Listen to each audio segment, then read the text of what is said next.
Hello and welcome to the next in our series of Döhle Yachts Coffee Breaks. My name is Döhle, I'm the Technical Director, and today I'm joined by Ben Geary, our Fleet Statutory Manager. Morning guys.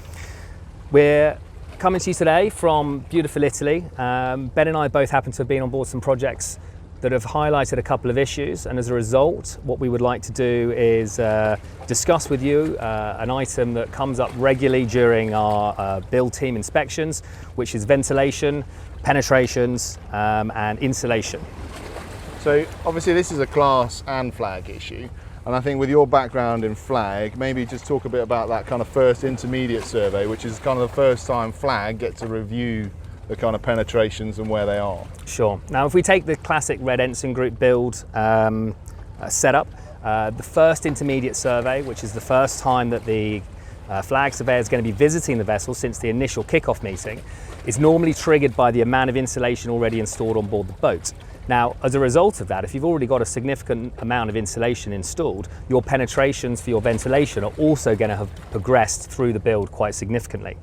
Now, what we find is although elements of this are delegated to the Classification Society, they are often not being invited to sign off areas until they're complete, because the vessel builders, the shipyard, will just be saying, well, it's in progress, it's not ready yet, it's in progress. So this is quite an important survey because it's the first time that everyone really has a look at it in detail, and what we're finding is that often we are deficient in certain areas, and as a result of that there can be some quite time-consuming and costly rectification work that needs to be done in order to get it up to the code requirements. I think as a build team, some of the things that you can do to kind of preempt this and be looking at early on are two key documents when you're looking at this. Is the SFP plan, so the Structural Fire Protection Plan, and the Penetrations Booklet. Now, both of these are class approved documents. Generally the SFP is done obviously at the Plan Approval Office. Sometimes the Penetrations Booklet is done there as well. Other times that's left to the local surveyor. These two documents will be approved early on in build. And what they do is they give you the kind of the tools to go and review what's on board, okay? Especially the penetration booklet, because what that's doing is giving you the kind of different options of insulation, depending on whether it's an A class, B class, whether you're going through a deckhead, whether you're going through a bulkhead, whether it's aluminium, whether it's steel. And this document will allow you to start, once they start to put the penetrations in and you see the pipe work either being bolted or welded to the bulkheads, is a good start to start using that booklet to then basically move it forward. Something that we've often seen though is issues where that booklet might not be always what you see on board. Now that's something, don't worry too much about that. What you need to do though is go and find the class surveyor, because the class surveyor has the authority to basically allow change or different adoptions. So some of the things we've seen is where there's a set thickness of insulation required. They may have reduced that thickness because they've increased the density of the material. So they're still meeting the A-class requirement, but it's not within that booklet. But there is an approval, and there is whether it's a plan, whether it's an email, whatever it may be, from that class surveyor who is happy with that current situation. Yeah, that's right. I mean, there's a lot of deviations here because as you build the boat, different areas have to be, we have to adapt to the moving situation. So there may be a deckhead ventilation duct that's had to turn too close to the deck above, and as a result we can't get our standard 100 mil of insulation underneath the deckhead. As a result, how are we going to actually insulate the ventilation duct when there isn't even space to insulate above it for the deck? As a result, alternative solutions are often found. We would go on board and we would see that an alternative, maybe denser, thinner insulation has been used, and at that point we can start asking questions about type approval certificates to make sure that actually the way that they've installed it is as per the approval certificate, and the Classification Society are happy for it to be used in that location.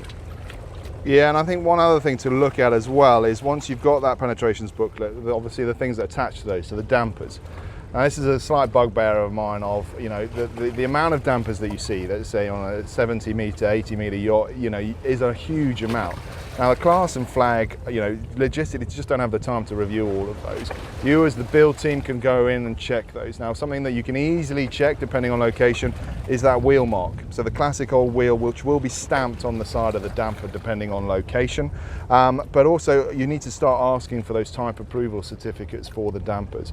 One thing to look at is not just the first page, so yes, this is an approved damper, because what that may or may not give you indication of is it may be approved, but is it approved for the location that you're looking for?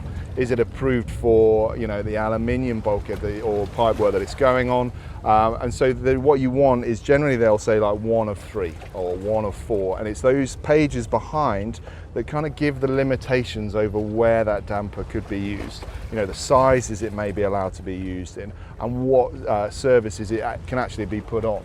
Yeah, and I think it's important to understand why a damper may be being placed in that location anyway.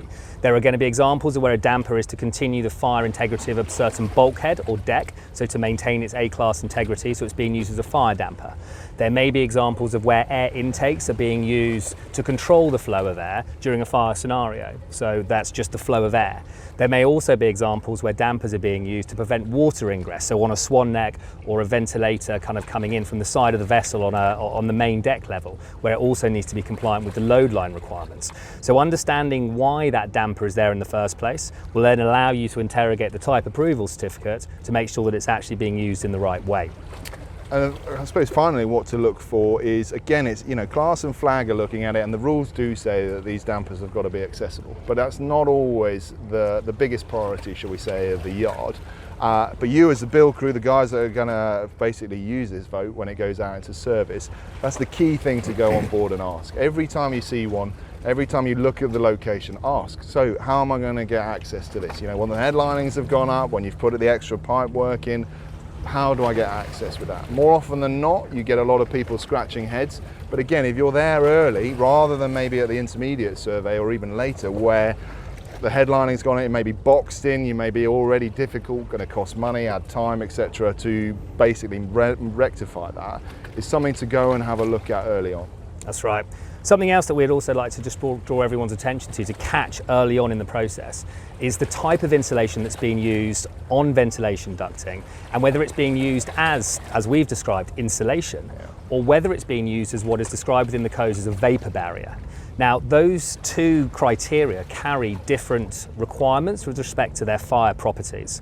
If you're using a material as a insulation, it needs to be non-combustible. Now, what we found is that in the yachting industry, there's a prolific use of materials such as, to use one trade name of many, Armorflex, which is actually a vapor barrier. Now, that means that it has low flame spread characteristics, but it's not non-combustible. As a result, it can't actually be used for insulation purposes and should only be used as a vapor barrier where we have differentials in temperatures. And the codes also go on to say that where we are using these vapor barriers, they should be used in as low a quantity as possible. Now, the yachting industry is a big fan of this material. It's clean, it's easy to work with, but therefore we do often find that it gets used in larger quantities than some surveyors or classification societies are happy for it to be used. So establishing at an early stage where it's going to be used and in what quantities is also a useful step to go through to prevent it having to be removed, which can then become a messy process, time consuming, and has enough room being left for it to be physically lagged with maybe a more traditional pinned wool insulation. And I think that's key as well. And if you've got a concern as the build team, is always, you know, talk to the class society. You know, find the surveyor, the local surveyor, or be on board and go and have a chat, saying, you know, bring that to their attention, or even the flag surveyor. I mean, obviously you've got your various stages of intermediate surveys and others, but they're always at the end of the phone or an email, or if you've got a concern, you know, they'll always be willing to help to make sure that you don't get to a certain stage where someone then goes, actually, I'd like you to take all that off because it's not suitable for the location, or you've got too much here, etc. So again, early on, talk to people. Don't be scared to go and talk to the class surveyors or flag surveyors, or other people, to just make sure that what's happening, you as the build team are happy with, and that the class and flag are going to support that. Excellent. Well, thank you for joining us today, guys and girls. If there's any other topics you'd like us to move into or discuss, then please do let us know, and appreciate your comments after the video. Thanks you very much. Thank you very much. Take care, guys.